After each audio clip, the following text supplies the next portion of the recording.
and welcome back to Belmont Bunch. My face is red. You know the drill. Hot in the basement. Me wearing a jersey. Bad combo. What's worse is going through one overtime and like 2 minutes of another, knowing that your team doesn't deserve to win the game. Well, one player does, and it's Ilya Sorokin. Anywho, let's talk about the game. The Islanders come out in this one, and don't take my head off. I think they looked very strong for the first, 3 shifts. So very small sample size. They had a few good shifts where they just got the puck in deep, and they weren't letting Pittsburgh really transition out of the neutral zone, and I was excited. And how stupid do you have to be to get excited by, 2 shifts of play? Because then the Penguins decided to put it into high gear. Although the highest gear was yet to come. And they were able to keep the Islanders very much mired in their own zone. A lot of credit to the Penguins on good forechecking. It was a mixture, so they forechecked well, and I think the Islanders' D-men were playing nervous, playing scared, really gripping the stick tightly, as you can see, with a lot of misplaced passes, wasting time with the puck, and then having to just dump it.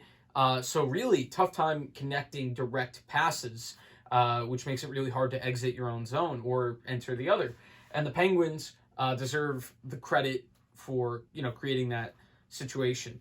And the Islanders didn't respond well in the first period. Now, the first goal comes from Malkin on the power play. And yes, I thought the call, now I haven't seen the replay yet, but on first view, I thought it was a weak call. It didn't look like he really got him. But again, like I said, only saw it once. And I'm not even complaining because the Islanders kind of earned that themselves by, I seem to recall in that play, the Islanders getting mired in their own zone again a lot. And so they had chances to clear the puck. And, Malkin creates the scenario where the Islanders have to start reaching for the puck, and it creates a Josh Bailey slash, I believe it was Mayfield that had trouble getting the puck out. He had a horrible play, must have failed geometry because his angles were bad. He played one off the boards too hard and too shallow, and it came right back out to center, and Sorokin had to make a stop. I thought Leddy played really badly, had a lot of plays losing the puck along the boards. We'll get into some of the other stuff later because I really didn't like his game. Anyway, but the power play from the Penguins is exquisite. And the Islanders never touched the puck, just worked around and ripped top corner on the blocker side. So the Islanders have been shooting to the glove side, and Malkin shoots, gets one to go on the blocker side, and it makes you wonder, are the Penguins going to go this way a lot? And not targeted as much as the Islanders have been targeting Jari's glove hand, but a few minutes later, there was a shot to the blocker side that Sorokin was able to block to the side. So Sorokin, good rebound save. Not like the first one was on him anyway. It was a power play. Malkin was able to encroach pretty far in because the Islanders' defense, was playing a little bit conservatively, but obviously on the PK, that's part of it. 1-0 Malkin on that one. Rest of the period goes by, and the Penguins are still the better team. Beauvillier is the only reason that the Islanders... honestly, the spark that lit the fire of the resistance, Star Wars. Bo sparks the team a little bit by getting a late goal where it's a lot of individual work. I think it was Bailey that played kind of a bumper role in the neutral zone, got it to Bo, and for some reason, the Penguins' only 2 players back were, I think, the only player back was Gensel. So Beauvillier carving up a forward is a perfect scenario for him. And then on the back check was Crosby, so nobody knows where the defenseman went. And Beauvillier, a little inside, a little outside, puts it top corner. Nothing really Jari could do on that one. And it's 1-1 after 1. You're kind of shocked to see that shots were only 12-10.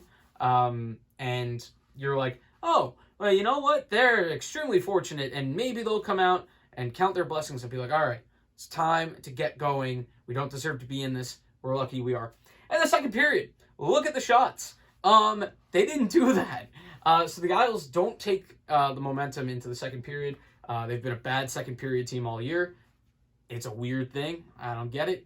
The Penguins play the best period probably either team has played in the series. It was really impressive. Rust gets a goal. It's from a little bit far out, but I believe Sorokin was a little bit screened by his own guy. I think it was Cizikas, who I didn't notice much in this game. That's a little bit scary. I am wearing his jersey, so it's my fault. But the Penguins, again, continuing to force the Islanders to, like really work to get it out of their own zone. And then, by the time the Islanders are able to get out of the zone, they have to just dump and chase because they're exhausted and get a new unit on. And they get caught in this vicious cycle, partly from just like their own errors. I know Leddy had a couple bad failed clears, and there were some really bad soft clears from the forwards as well. And that was really bad. Haven't seen the giveaway numbers. That's I kind of want to see those just out of morbid curiosity. But 2-1 after 2, and at this point as a fan, you're resigned to. I mean, what? Eberle ties it. It's a great forecheck by. Sorry, this is still second period. Great forecheck by Leo. On a makeshift line with Pajot and Ebbs. And Ebbs fails on the first shot. Good fake. And then puts it home after Jari is committed to the first shot and is down and out. So it's 2-2. And just like you're like, come on, they can't win this game. They don't deserve it at all. The Penguins have played an excellent game. Jari even has made a few good saves. Jari flashed a couple of good glove saves, which obviously has been a target on him. And he had a 2-on-1 that he got a stop on. He had a couple of odd man rushes where he had good glove saves. One on Eberle, I think, in the third. But Jari played a pretty good game, and we'll get to why that statement is gonna. It's a weird thing. Anyway, so the third period a little bit more even. The Islanders start to get a little bit invested in the game. This looks like a team that just was exhausted, and the Penguins were so much more hungry than the Islanders. And somehow they get out of it. Late third, I believe, there was a rip slap shot from Letang going top corner, absolute top corner, and Sorokin just waffle board. I think it was a mixture of the waffle board and the stick, carrying it wide, pushing it to the corner, waffle boarded, and keeps the game alive. Lots of chances for the Penguins. They were good tonight. They were really good, the Penguins. And the Islanders survived first OT a little bit better than survive. First OT, they create some chances. They don't give up as many chances. Pretty even first overtime. Second overtime, barely enough time to really get into it before Jari gives the puck away. It's just, what do you even say about it? He just goofed it. He just tried to throw it up through the middle of the ice, right to Josh Bailey. Josh Bailey initially gets hooked, hung up. Either way, he gets one to go on a little bit of a change-up, kind of a chip shot over, again, kind of a fully committed Jari. And it's game winner for the Islanders. They didn't deserve it. They had 2 power plays in this game. They were both pitiful, the Islanders. One of them came after a TV timeout, so you would figure it's the best possible scenario. They have so much time. They have so much time to prepare, their strategy, and they didn't have an answer. And, they obviously didn't deserve it. Credit to them, though. Credit obviously to Sorokin for allowing a team to go, we didn't play a good, 3 periods, but then we got going in overtime. Like, nobody lives to get to say that. Not to this extent. 50-28, incredible. There was a point in the second period where I believe the shots were 15-1. If you're an Islander fan, I am. You're probably like, we just took their best shot. We played horrible. How could we lose Game 6? And I will tell you that game to game, momentum does not exist. Get out of here. Game to game momentum does not exist. My evidence, these last 2 games. The Islanders play their best game of the series. The Penguins play their best game of the series. So, Sorokin, buddy, get some rest. Get some rest. Everybody owes you a steak dinner. Relax for just like the rest of the time until Wednesday. Everybody else, wake up. I can't even really point to one skater that I thought played that well. Letty, let me get on Letty real quick. He, let's just say I hope that we find out after the playoffs, wherever we go, that he was hurt, because I really don't want to believe that this is his best.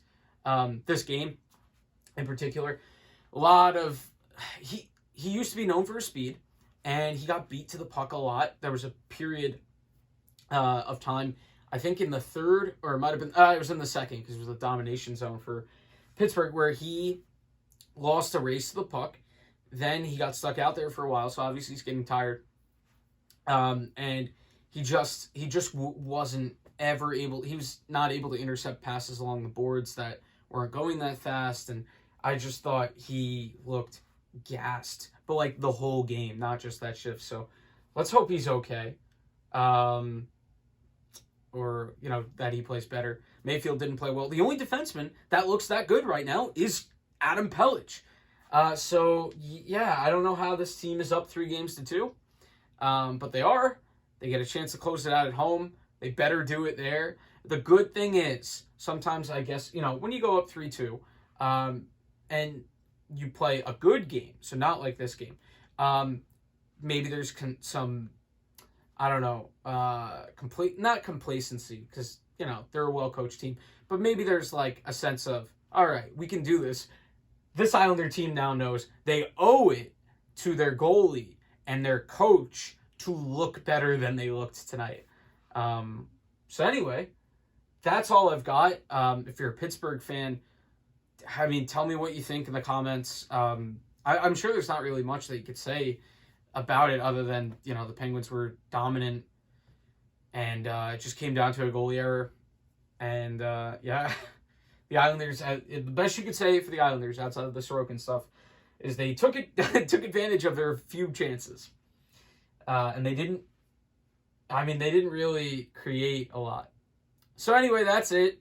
I think I died, and I think that's the reason I haven't screamed yet. Well, I screamed after they won it, but like, oh man. We'll see you Wednesday. Oh, my dudes and dudettes. Bye.